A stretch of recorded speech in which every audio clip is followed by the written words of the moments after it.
Hey there and welcome back to NBA 2K18's My League Mode. My name is Pete, I'm back from my holiday, and that means today we complete the season opener of our second season with the Louisville Legionnaires. Our off-season was somewhat successful, I'd say. We sadly did not get one of the top 4 picks and therefore missed out on the best talent available, but I think we still secured ourselves a good player in Mo Bamba. We also managed to steer restricted free agent Rodney Hood away from the Utah Jazz, and I have high hopes that he will be one of the major keys to success in this next season. We have also completed the Summer League, where we actually won the 2K Summer League, and with training camps also over, the only thing we have left to do really is to advance to the next season.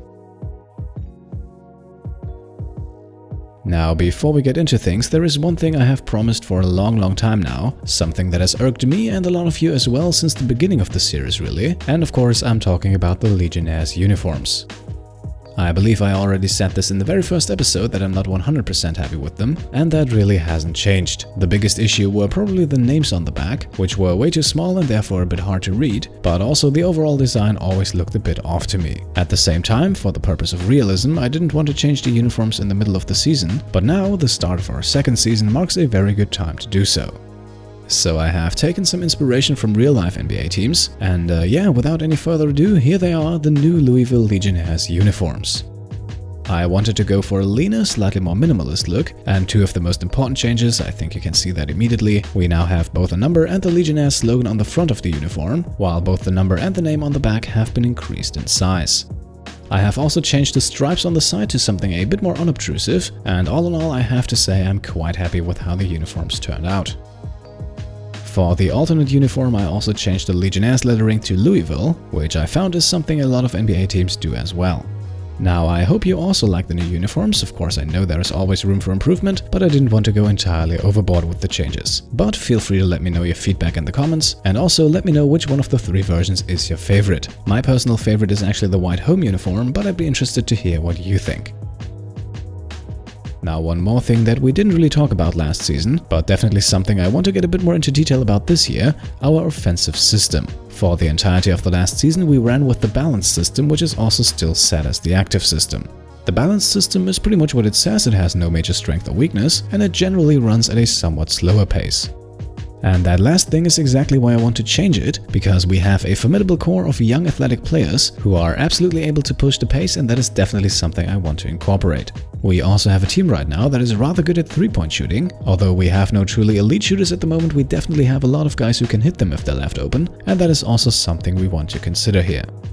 Now, one possible system that we could run would be pace and space, a system that focuses a lot on both ball and player movement in order to create holes in the defense that can be exploited either by driving to the rim or by kicking the ball out to the open shooter. If we want to focus even more on 3-point shooting, we could go with the perimeter-centric system, a system that focuses on stretching the floor and therefore works best if at least one of your big men is a shooter, but also a system that is in my opinion a bit too focused on the outside shot, and while that is definitely the trend at the moment, I don't really want to turn the Legionnaires into a 3-point shooting team entirely. The ultimate option if we want to focus on tempo is the 7-second system, a system that is all about pushing the pace and creating early scoring opportunities, either from 3 or directly inside of the paint. And this is a system that we want to keep in mind, although we won't go with it just yet. I have a bit of a feeling that the fast pace will lead to a lot more turnovers, and that is something that especially as a young team we were already struggling with in the first season, so I don't necessarily feel the need to get even more risky here. Instead, I have decided to actually go with pace and space to start the season, and over the course of the first 5 or 10 games I think we will see how that works out for us. Now, one thing that you have probably noticed already is that displayed on screen is our current starting 5. And yes, you are seeing that correctly, despite a rather poor performance last season, Juan Hernangomez is still our starting power forward.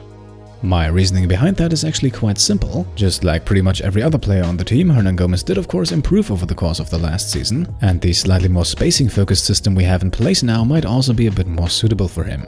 Additionally, I have also worked a bit on his tendencies, because I suspect those were another big factor in his somewhat underwhelming performance last season. Hernangomez's biggest strength is arguably 3-point shooting, however his 3-point tendency was actually quite low. So I increased that a bit, and combined with the new offensive system, I hope we see a better performance from him from now on. However, if that's not the case, then his time with the team is certainly ticking down fast. And with that, let's quickly go through the rest of the rotation for the start of the season. I think Farrell, Richardson and Hood at positions 1, 2 and 3 are no surprises, with Hood pushing Mo out of the starting lineup. Staying in the starting lineup, however, is Deontay Davis. Despite drafting Mo Bamba, Davis will be our starting center to begin the season, as we slowly ease the rookie into the rotation. But make no mistake about it, should Bamba convince in the minutes he gets, he will get the starting job sooner rather than later. Off the bench, we go with Ulis and Abrines at the guards, and I have decided to go with Abrines over Vaughn, but that can change any day. And now we slowly get to the big problem, the positions small forward, power forward and center. As you can see, we have Kuzma, Harkless, Bamba and Johnson who all get minutes in the rotation, and I would argue that at this point both Harkless and especially Johnson should get more. The problem is, we don't really have more. Hernangomez gets a second chance, Bamba needs his playing time, and in the end we only have 5 positions to put players at. As you can see, as much as it pains me, we also have Cheick Diallo completely out of the rotation at the moment, simply because our frontcourt rotation is so stacked. So the pressure is definitely on each and every one of those guys here. In the long term, we probably have to get rid of at least one of those players, and Hernangomez might be one possible solution should he not improve his shooting, but with Kuzma getting better and better, Mo Harkless might also be a possible candidate for a trade. Right now, his defense is definitely too valuable to kick him off, but eventually we'll have to find a solution to this problem one way or another. Next to Diallo, Rashad Vaughn currently also without any minutes in the rotation, but like I said, I plan to switch duties between him and Abrines quite frequently. And no surprises, I think both Joe Chi and Tyler Lydon hold down the spots as the reserves at the moment. And with that, ladies and gentlemen, I think we're ready for the season opener. And we begin the 2018-19 season at home against the Milwaukee Bucks, a team that has defeated us in all 4 matchups last season. So let's see if we can turn things around and maybe get our first victory. By the way, real quick while we jump in here, some of you have asked me to show a bit more gameplay, and believe me, I would if I could. The main problem is that my game starts to stutter horribly whenever I try to record actual gameplay. It works fine for everything else, but gameplay at the moment is a bit of an issue. So that is why for the foreseeable future we will sadly have to rely on the end of the game replays. One of the more noteworthy moments of the game, Mohamed Bamba's first NBA basket late in the first quarter, achieved after out-hustling Thonmaker for 2 consecutive offensive rebounds. Bamba would go on to finish the game with 6 points, 5 rebounds and 1 block in 14 minutes, not necessarily a spectacular stat line, but showing some promise for the future. A few highlights here from the first quarter, which was still relatively close, and already began to tell the story of the game, a head-to-head matchup between Giannis Antetokounmpo and Josh Richardson. Richardson had 12 points in the first quarter, including 2 3-pointers, while Antetokounmpo followed closely with 10.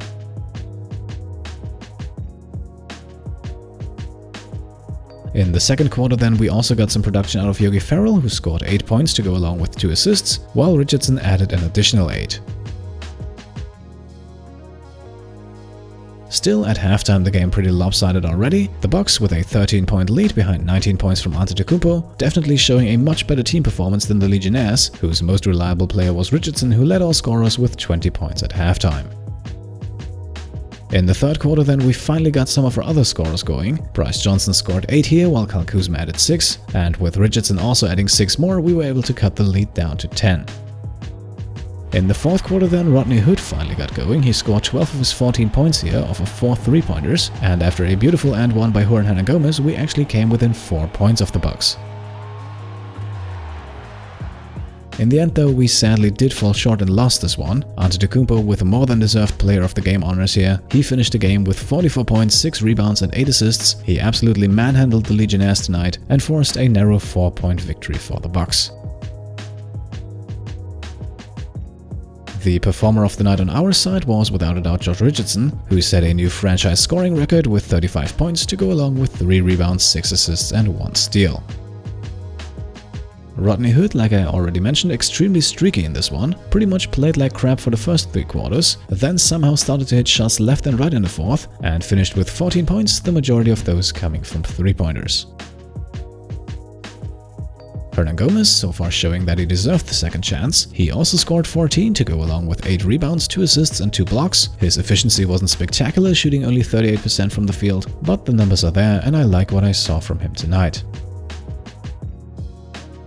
Yogi Ferrell then once again definitely outclassing point guard rival Tyler Ulis in this one. Ferrell ended up with 13 points and 6 assists in 29 minutes, while Ulis also had 6 assists but only scored 2 points on 5 shot attempts. Bryce Johnson did the best with the limited minutes we gave him. He scored 10 points, grabbed 2 rebounds and also got 2 steals in only 14 minutes of action. Deontay Davis, as is tradition, barely missed the double-double, 9 points, 12 rebounds, and also very nice to see 4 assists to go along with 3 blocks. As always, there's not much to complain about with him. Kyle Kuzma a bit disappointing in this one, only shot 30% from the field to get 8 points, but the rotations in this first game weren't the best either, and Kuzma often found himself on the court with 1 or 2 other scoring options. So, first game of the season in the books, let's simulate the next 2, and up first are the Chicago Bulls, who have strengthened their roster with the addition of DeMarcus Cousins. And their new leader immediately pushed them to a victory here. We also lose our second game at home and fall short 109-102. In this one, Rodney Hood, our leading scorer, with 21 points, once again with 4 3-pointers, ahead of Richardson, who added 14 points and 6 rebounds, and also ahead of Abrinas, Johnson and Hernangomez, who barely missed the double-double with 9 points and 11 rebounds. Also a quick look at rookie Mo Bamba, nothing spectacular yet with 8 points and 4 rebounds, but nice to see the defensive production with 1 steal and 1 block. Third and final game of the first week then against DeMarcus Cousins' old team, as we travel to New Orleans to face off against the Pelicans. And this one as close as it gets, but the Pelicans with the edge in the end, beating us in a last-second finish 122-121. Our team's leading scorer, once again Josh Richardson, who had 21 points, shooting a very efficient 64% from the field.